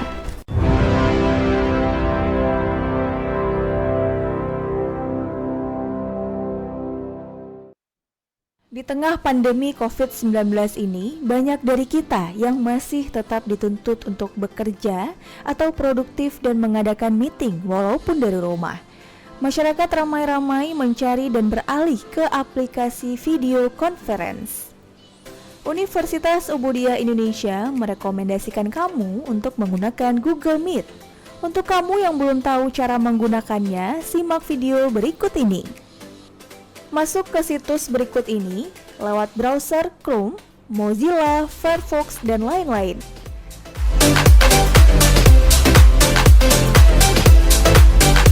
Klik Join or Start a Meeting.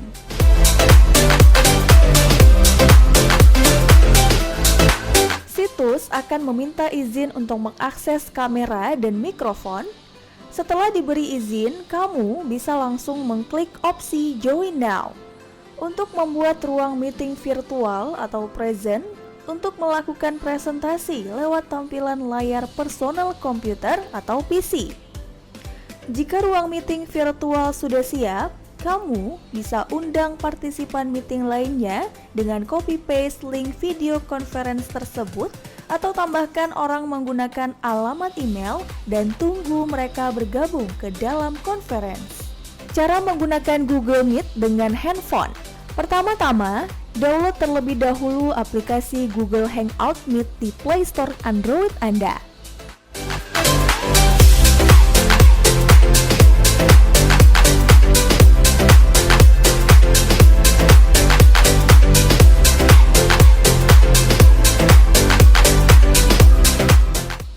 Setelah selesai download, selanjutnya kamu akan diminta untuk sign up menggunakan email Gmail.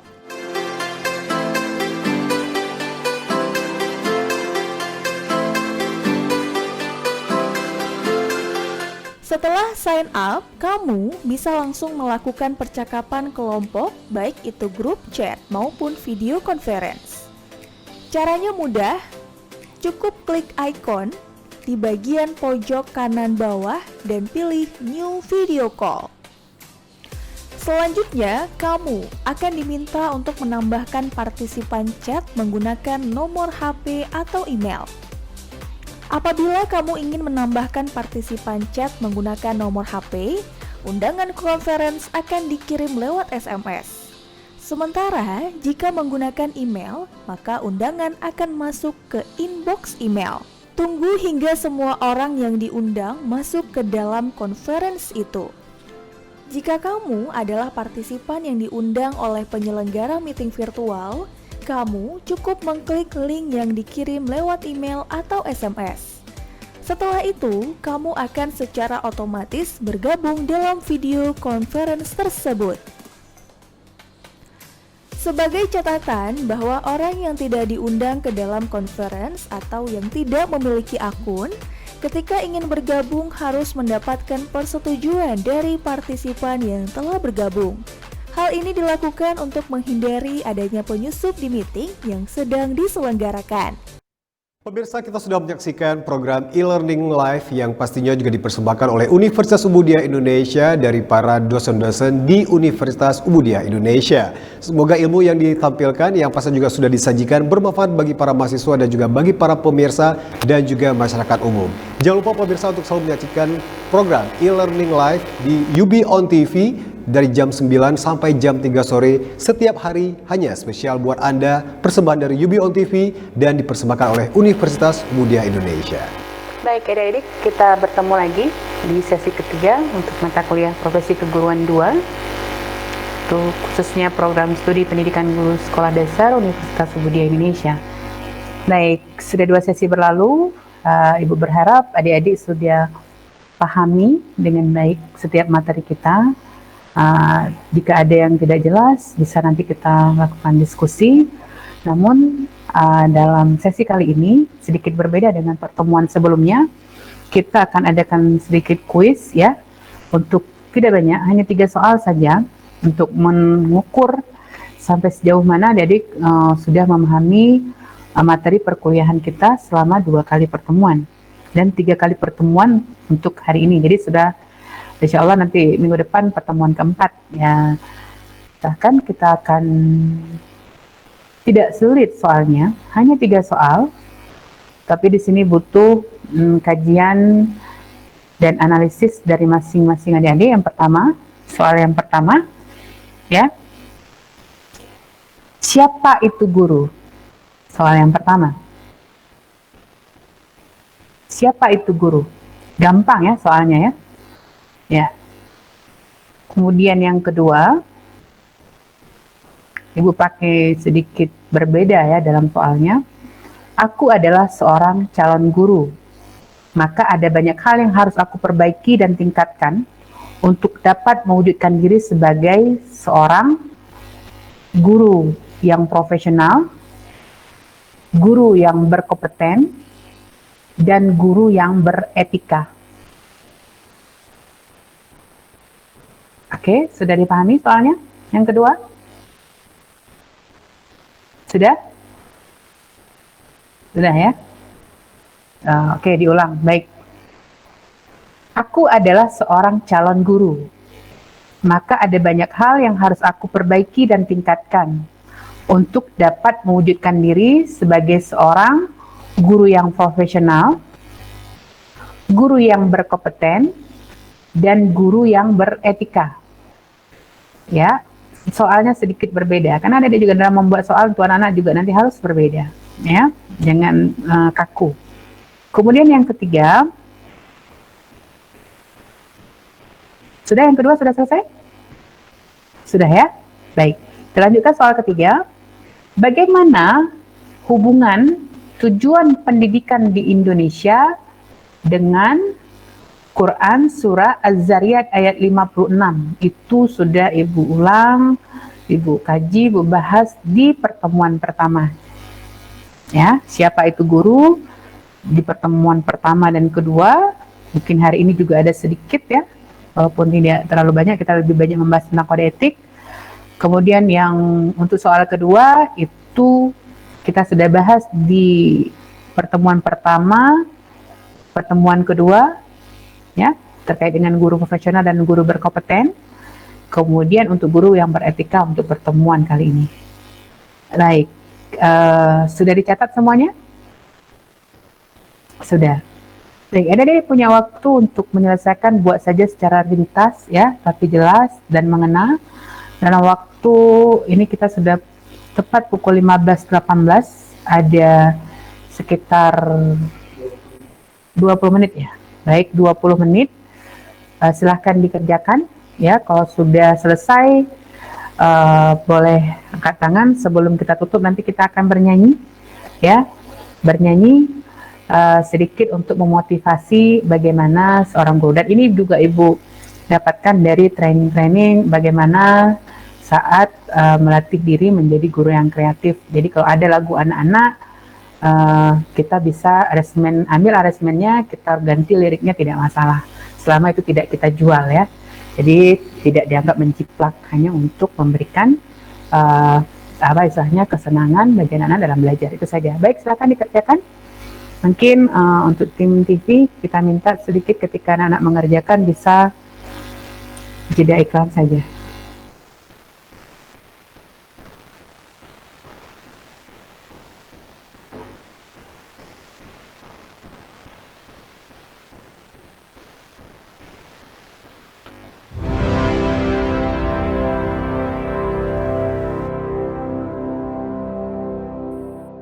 Universitas Ubudia Indonesia menyelenggarakan program belajar daring melalui UB on TV. Di tengah pandemi COVID-19 ini, UI terus berinovasi dengan menyelenggarakan perkuliahan secara daring. Saksikan perkuliahan khusus mahasiswa Universitas Ubudia Indonesia semester ganjil dengan praktisi dan akademisi yang berpengalaman, lulusan dalam dan di luar negeri. Untuk program studi S1 Ilmu Kesehatan Masyarakat, D3 Kebidanan, S1 Ilmu Gizi, D4 Kebidanan, S1 Farmasi, S1 Teknik Informatika, S1 Sistem Informasi, S1 Manajemen, S1 PGSD, dan S1 Psikologi. Menghadirkan Fauzia Andika SKMMKes dengan mata kuliah Surveillance Kesehatan Masyarakat, Kairanisa Anwar SSTMKM dengan mata kuliah Gizi Kesehatan Masyarakat, Mutia Paradiba STRKEP MKM dengan mata kuliah Kebutuhan Dasar Manusia, Faradila Safitri SSTMKes dengan mata kuliah Komunikasi dalam Praktik Kebidanan, Nuzulul Rahmi SSTMKes dengan mata kuliah Mutu Layanan Kebidanan, Ulfa Husnadira SSTMKM dengan mata kuliah Kesehatan Ibu dan Anak, Sahbainur Rezeki SSTMKM dengan mata kuliah Imunologi Gizi, Rulia Bailina SFAM MSI dengan mata kuliah Farmasi Rumah Sakit, Susmanto Eskom Mkom dengan mata kuliah Komunikasi Data, Mahendar Dwi Payana SSTMT dengan mata kuliah Pemrograman Web 1, Zuhar Musliana STMT dengan mata kuliah Pemrograman Berbasis Web, Zaufi Ardian Eskom MEng dengan mata kuliah Audit Sistem Informasi, Mulkan Fadil STMkom dengan mata kuliah E-commerce, Armia STMSC dengan mata kuliah Manajemen TV Streaming, Raudatun Nuzul ZA SSTMKes dengan mata kuliah Askap Neonatus, Dwi Rahmalia MPSI dengan mata kuliah Psikologi Perkembangan 1. Acara ini dilaksanakan via Google Meet dan hadir secara live di UB on TV channel 57 UHF setiap hari pukul 9 pagi sampai 15 sore waktu Indonesia Barat. UI, inovasi tiada henti untuk mencetak generasi unggul di masa depan.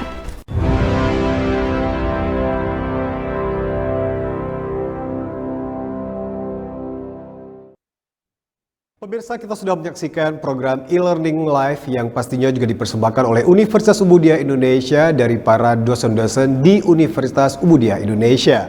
Semoga ilmu yang ditampilkan yang pasti juga sudah disajikan bermanfaat bagi para mahasiswa dan juga bagi para pemirsa dan juga masyarakat umum. Jangan lupa pemirsa untuk selalu menyaksikan program e-learning live di UB on TV dari jam 9 sampai jam 3 sore setiap hari, hanya spesial buat Anda, persembahan dari UB on TV dan dipersembahkan oleh Universitas Ubudia Indonesia. Di tengah pandemi COVID-19 ini, banyak dari kita yang masih tetap dituntut untuk bekerja atau produktif dan mengadakan meeting walaupun dari rumah. Masyarakat ramai-ramai mencari dan beralih ke aplikasi video conference. Universitas Ubudia Indonesia merekomendasikan kamu untuk menggunakan Google Meet. Untuk kamu yang belum tahu cara menggunakannya, simak video berikut ini. Masuk ke situs berikut ini lewat browser Chrome, Mozilla, Firefox, dan lain-lain.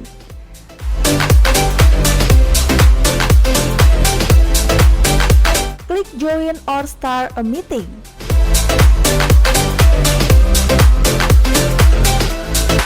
Situs akan meminta izin untuk mengakses kamera dan mikrofon. Setelah diberi izin, kamu bisa langsung mengklik opsi Join Now untuk membuat ruang meeting virtual atau present untuk melakukan presentasi lewat tampilan layar personal komputer atau PC.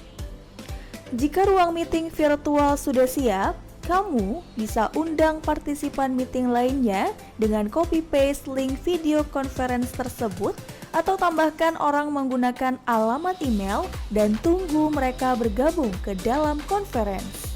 Cara menggunakan Google Meet dengan handphone. Pertama-tama, download terlebih dahulu aplikasi Google Hangout Meet di Play Store Android Anda.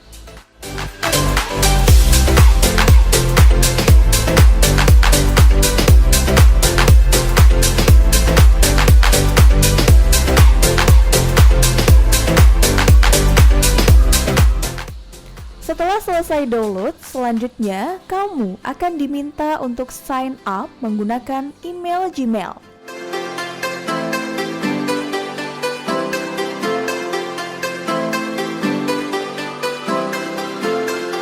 Setelah sign up, kamu bisa langsung melakukan percakapan kelompok, baik itu grup chat maupun video conference. Caranya mudah, cukup klik icon di bagian pojok kanan bawah dan pilih New Video Call. Selanjutnya, kamu akan diminta untuk menambahkan partisipan chat menggunakan nomor HP atau email. Apabila kamu ingin menambahkan partisipan chat menggunakan nomor HP, undangan conference akan dikirim lewat SMS. Sementara, jika menggunakan email, maka undangan akan masuk ke inbox email. Tunggu hingga semua orang yang diundang masuk ke dalam conference itu. Jika kamu adalah partisipan yang diundang oleh penyelenggara meeting virtual, kamu cukup mengklik link yang dikirim lewat email atau SMS. Setelah itu, kamu akan secara otomatis bergabung dalam video conference tersebut. Sebagai catatan bahwa orang yang tidak diundang ke dalam conference atau yang tidak memiliki akun, ketika ingin bergabung harus mendapatkan persetujuan dari partisipan yang telah bergabung. Hal ini dilakukan untuk menghindari adanya penyusup di meeting yang sedang diselenggarakan.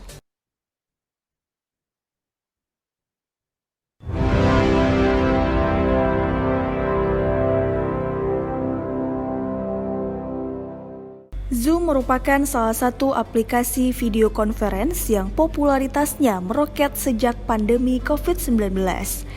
Tak terkecuali di Indonesia, beberapa bulan belakangan ini banyak rapat, seminar, dan diskusi daring atau semacamnya yang berlangsung di Zoom. Universitas Ubudiyah Indonesia sedang melaksanakan perkuliahan secara online melalui Zoom Meeting dan disiarkan secara langsung di UB On TV channel 57 UHF. Untuk kamu yang belum tahu, berikut cara download aplikasi Zoom di smartphone. Buka aplikasi Google Play Store, ketik Zoom di kolom pencarian. Kamu akan menemukan aplikasi dengan ikon kamera putih biru bernama Zoom Cloud Meetings. Klik install, tunggu hingga proses download selesai.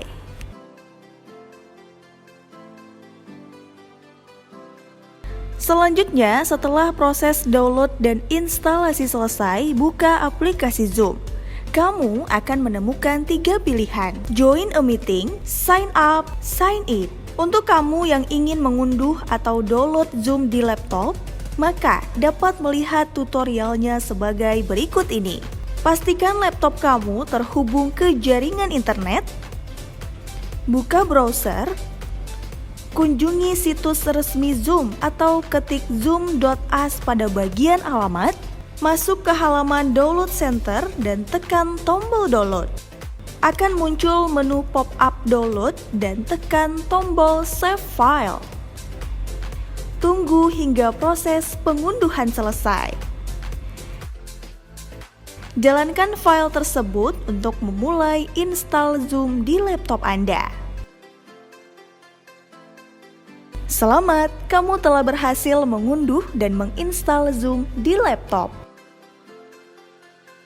Untuk join Zoom Meeting sebenarnya ada beberapa opsi. Paling pertama adalah melalui undangan email. Buka email dan klik undangan untuk bergabung.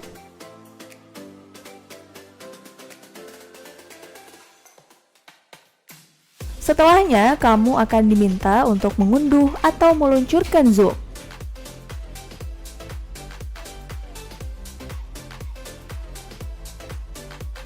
Opsi kedua adalah join Zoom Meeting melalui aplikasi Zoom. Kamu tinggal masuk ke aplikasi, lalu meeting yang ada di bagian atas untuk melihat semua undangan rapat. Pilih rapat yang ingin dihadiri, kemudian pilih join. Berikut tutorialnya.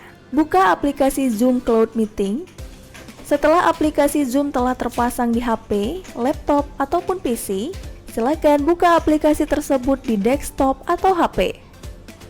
Tekan Join Meeting, Setelah masuk ke menu utama, kamu bisa langsung menekan Join a Meeting.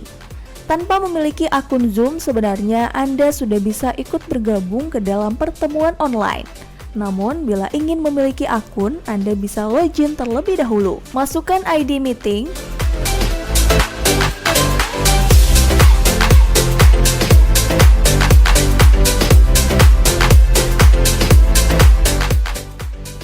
dan selamat Anda telah bergabung untuk meeting online.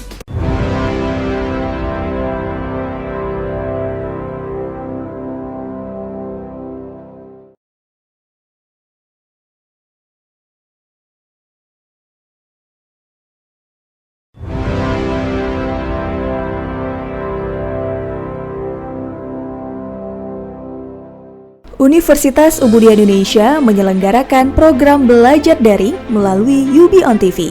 Di tengah pandemi COVID-19 ini, UI terus berinovasi dengan menyelenggarakan perkuliahan secara daring. Saksikan perkuliahan khusus mahasiswa Universitas Ubudiah Indonesia semester ganjil dengan praktisi dan akademisi yang berpengalaman, lulusan dalam dan di luar negeri. Untuk program studi S1 Ilmu Kesehatan Masyarakat, D3 Kebidanan, S1 Ilmu Gizi, D4 Kebidanan, S1 Farmasi, S1 Teknik Informatika, S1 Sistem Informasi, S1 Manajemen, S1 PGSD, dan S1 Psikologi.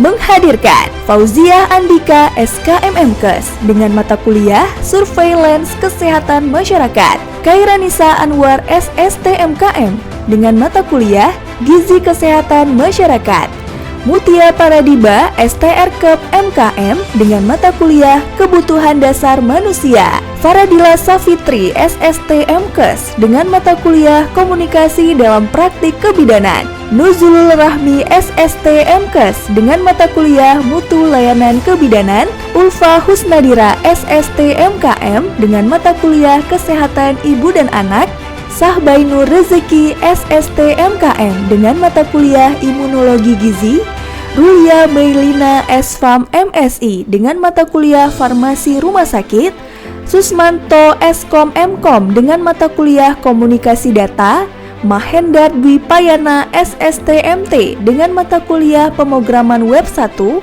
Zuhar Musliana STMT dengan mata kuliah Pemrograman Berbasis Web, Zaufi Ardian Eskom Meng dengan mata kuliah Audit Sistem Informasi, Mulkan Fadil STMkom dengan mata kuliah E-commerce, Armia STMSC dengan mata kuliah Manajemen TV Streaming, Raudatun Nuzul ZA SSTMKes dengan mata kuliah Askap Neonatus, Dwi Rahmalia MPSI dengan mata kuliah Psikologi Perkembangan 1. Acara ini dilaksanakan via Google Meet dan hadir secara live di UB on TV channel 57 UHF setiap hari pukul 9 pagi sampai 15 sore waktu Indonesia Barat. UI, inovasi tiada henti untuk mencetak generasi unggul di masa depan.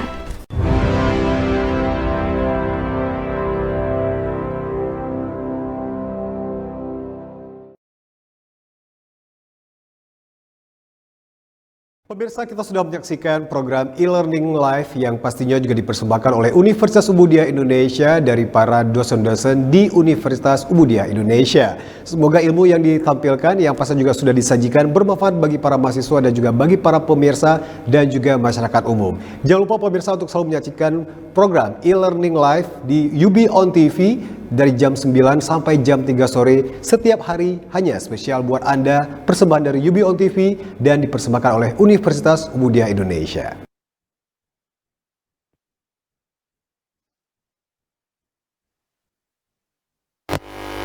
Oke, Erik, sudah selesai ya. Kita akan tutup dan padai perkuliahan kita pada hari ini.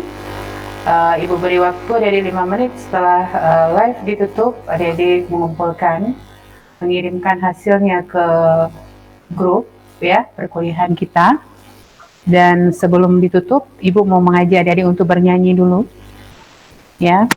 Ya, Guru SD sebanyak nyanyi ya, biar bisa menyenangkan anak-anak. Ya, mungkin untuk pertama sekali adik-adik dengarkan dulu. Ini kita ambil dari aransemen lagu Becak ya. Pernah dengar ya lagu Becak ya?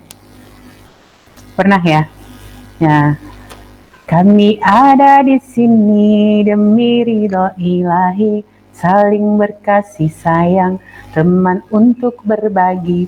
Kami mengubah diri jadi guru sejati, iman, ilmu, modal untuk mengabdi. Ya, lagu Beca, aransemennya kita ambil, kita rubah liriknya. Ini Ibu ambil dari salah satu pelatihan, Ibu bagi di sini dan share ya, bukan Ibu yang buat liriknya, tapi kita bisa ambil dari orang lain, dan jika itu bisa memotivasi kita untuk menjadi guru yang lebih baik, kita nyanyikan bersama, tidak masalah.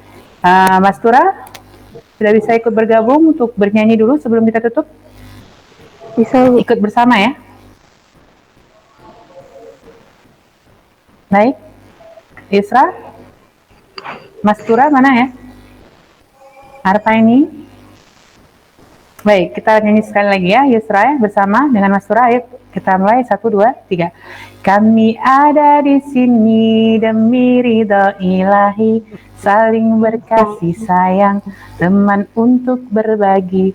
Kami mengubah diri jadi guru sejati, iman, ilmu, modal untuk mengabdi. Ya, nanti bisa dilatih-latih lagi, diresapi, insya Allah akan menjadi motivasi agar menjadi para guru yang luar biasa nantinya. Baik, kita padai perkuliahan kita pada hari ini. Insya Allah bertemu lagi minggu depan pada hari Rabu di jam yang sama. Persiapkan semua hal terkait dengan materi kita ya. Jangan menunggu ibu juga yang memberikan. Adik-adik juga harus punya bekal sebelum perkuliahan kita. Jadi nanti ketika ada pertanyaan, mungkin adik-adik dapat referensi yang berbeda dari apa yang ibu sampaikan, bisa didiskusikan pada perkuliahan kita. Jadi kita harus bisa mengisi gelas kita setengah isi setengah kosong. Jangan selalu bawa gelas kosong ya. Jadi setengah isi itu adik-adik harus baca referensinya terkait materi. Jadi adik-adik tidak hanya menerima dari ibu saja, tetapi sudah punya bekal. Nanti bisa kita diskusikan beberapa hal yang mungkin kurang tepat atau adik-adik mau menambahkan seperti itu. Baik, kita tutup dengan doa penutup majelis dan alhamdulillahirabbil alamin, subhanakallahumma wa bihamdika asyhadu an la ilaha illa anta astaghfiruka wa atubu ilaik. Demikian, namun sebelum itu jangan lupa bagi seluruh pemirsa di rumah untuk meng-like dan men-subscribe ya Facebook dan YouTube dari channel UBM TV, dan saksikan setiap hari program e-learning live di UBM TV bersama para dosen dan praktisi yang berpengalaman. Sekian, terima kasih. Assalamualaikum warahmatullahi wabarakatuh.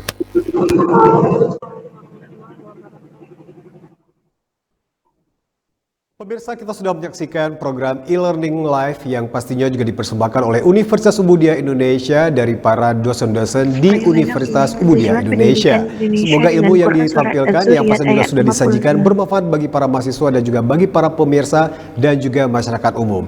Jangan lupa pemirsa untuk selalu menyaksikan program e-learning live di UB On TV dari jam 9 sampai jam 3 sore setiap hari, hanya spesial buat Anda, persembahan dari UB On TV dan dipersembahkan oleh Universitas Umudia Indonesia.